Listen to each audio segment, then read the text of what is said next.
काही नाती लग्नाने सुरू होत नाहीत, ती सुरू होतात समजून घेण्याने. आमचं लग्न जबरदस्तीचं होतं, पण जे पुढे घडलं ते कुठल्याही जबरदस्तीशिवाय फक्त मनापासून घडलं. आज मी पहिल्यांदा हे सगळं सांगते, कारण कदाचित माझ्यासारखीच कोणीतरी आजही शांतपणे सहन करत असेल. सकाळ उजाडते, खिडकीतून येणारं प्रकाशाचं कोवळं ऊन ती शांत उभी आहे. कालची कबुली, कालचा थांबवलेला हात सगळं आठवतंय. तो हळूच येतो. आज काही वेगळं वाटतंय ना? ती मान हलवते. पहिल्यांदा घाई नाही, पहिल्यांदा भीती नाही.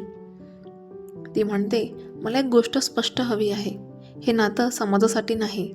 जर आपण दोघे तयार नसू तर मी पुन्हा गोंधळात पडणार नाही. तो शांतपणे ऐकतो, मग म्हणतो, मी तुमच्यावर प्रेम मागितलं नाही, मी फक्त तुमच्याबरोबर चालायचं ठरवलं.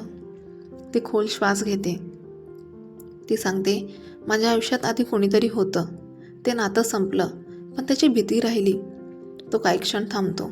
मला तुमचा भूतकाळ बदलायचा नाही, मला फक्त तुमचा आज सुरक्षित ठेवायचा आहे. ती पहिल्यांदा मोकळेपणाने रडते. दुपारी घरात चर्चा, नातेवाईक, प्रश्न, टोमणे. तो पुढे येतो. हे आमचं नातं आहे, आम्ही वेळ घेतोय, कारण घाई करून नाते तुटतात. घरात शांतता.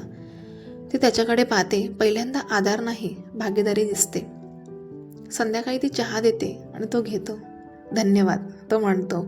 ती हसते. हा हसरा क्षण कोणत्याही मोठ्या कबुलीपेक्षा भारी होता. रात्री दोघे बाल्कनीत. ती विचारते, प्रेम म्हणजे नेमकं काय?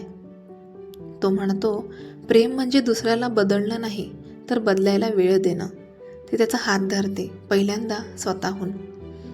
ती हळू आवाजात म्हणते, मला हे नातं जपायचं आहे. भीती आहे, पण पळायचं नाही. तो उत्तर देतो, मलाही, दररोज नव्याने. कुठलाही मोठा संवाद नाही, पण निर्णय ठाम. काही लग्न प्रेमाने सुरू होत नाहीत, पण काही प्रेम लग्नात जन्म घेतं.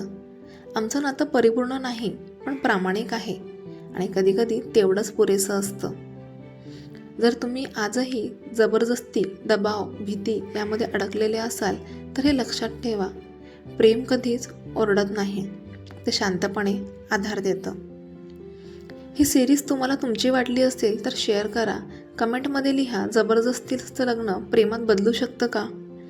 सबस्क्राईब करा, कारण पुढे नवीन खरी वाटणारी प्रेमकथा येते, जी कदाचित तुमचीच असेल. आणि जर तुमची अशी कुठली प्रेमकथा असेल तर तुम्ही आम्हाला कमेंटमध्ये नक्की सांगा. बहुतेक पुढचा व्हिडिओ तुमच्या प्रेमकथेवर आधारित असेल. पुन्हा भेटूया एका नवीन कथेसोबत. श्री स्वामी समर्थ.